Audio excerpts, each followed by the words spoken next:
what are the properties of the neurons in the other visual areas than V1, and are they related to visual consciousness? So far we have been focusing on the visual areas in V1, and that locates around here, and it receives information from I to LGN here in the thalamus, and then that sends an output into B1. Okay, and then what we are going to look at is B2 and then B3, and also MT here, not B3 within this lecture. This is a cortex that looks like flattened on the surface, and then a comparison between the macaque monkeys and humans' brain, and they are more similar. And then the V1 is embedded into the close to V2 and the V3 and so on, and then MT is isolated kind of location. And this is on the right hemisphere, so the upper part of the visual field on the left side is projected onto the right hemisphere. And here, for example, this is a part of the V1 that represents the upper part of the visual field. And then that's continuously, connected to V2 that is responding to the upper part of the visual field, and so on. And this is called a retinotopy, and this can be computationally visualized using the method. So this is a technique called flattening, computational flattening, and it can start from the structural scanning of the brain using MRI machine, and then inflate that to get the cortical surface. So, for example, just inflating it almost like a balloon to make it like a sphere, and then after doing this completely, we can cut it to generate this flattened map, as I showed you before in the slide.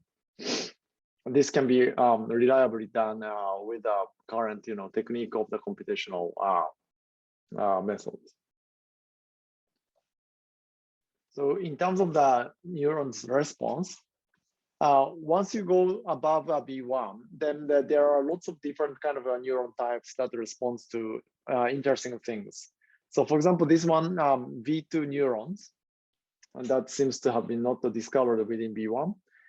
When the monkeys were fixating at this location, a fixation point, if the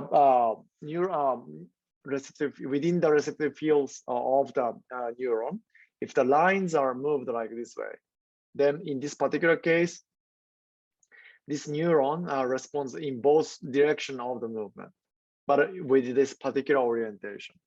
So the orientation property has been inherited from B1 to B2. And then the size starts to become bigger because B2 has a bigger receptive field size. Interestingly, when it's split into like this way, so you can imagine that the bar is moving, but it's kind of hidden like this way.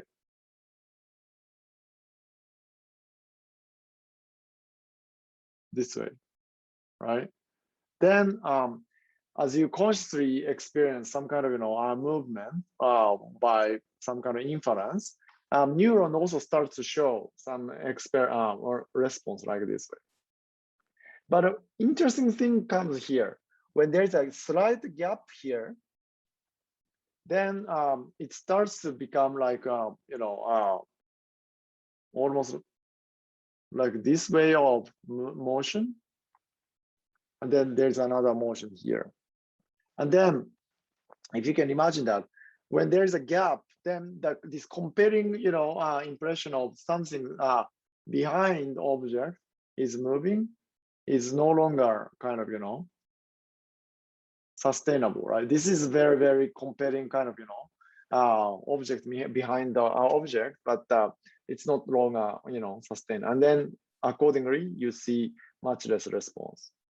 And also another interesting thing is that creating this kind of border with implied, texture also, elicits the information, elicits a response.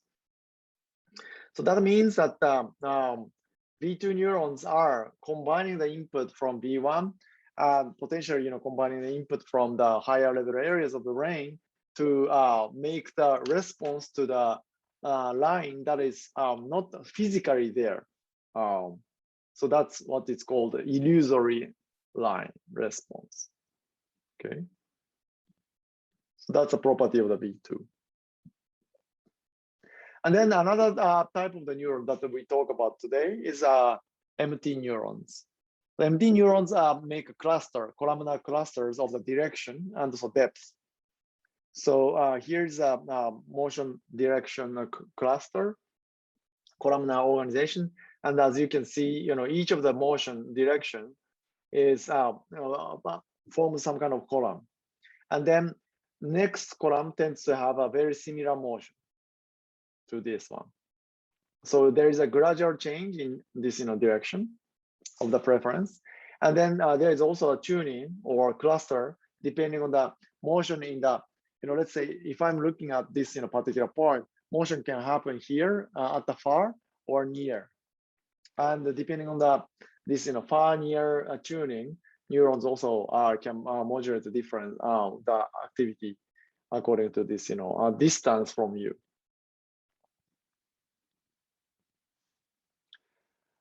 And one particular important stimulus to talk about is this empty neurons random dot stimulus. So empty neurons are tuned to the perceived motion direction and its strength. So this is an important stimulus called random dot motion. Each of the frame is consisted of the dots, and then each of the dots can move into the same direction or randomly, replacing the other direction. So here initially, as you see, it's a random.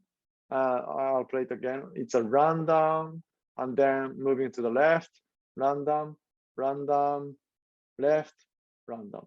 So something like this is a very nice stimulus because a proportion of the coherently moving dot can be manipulated very precisely.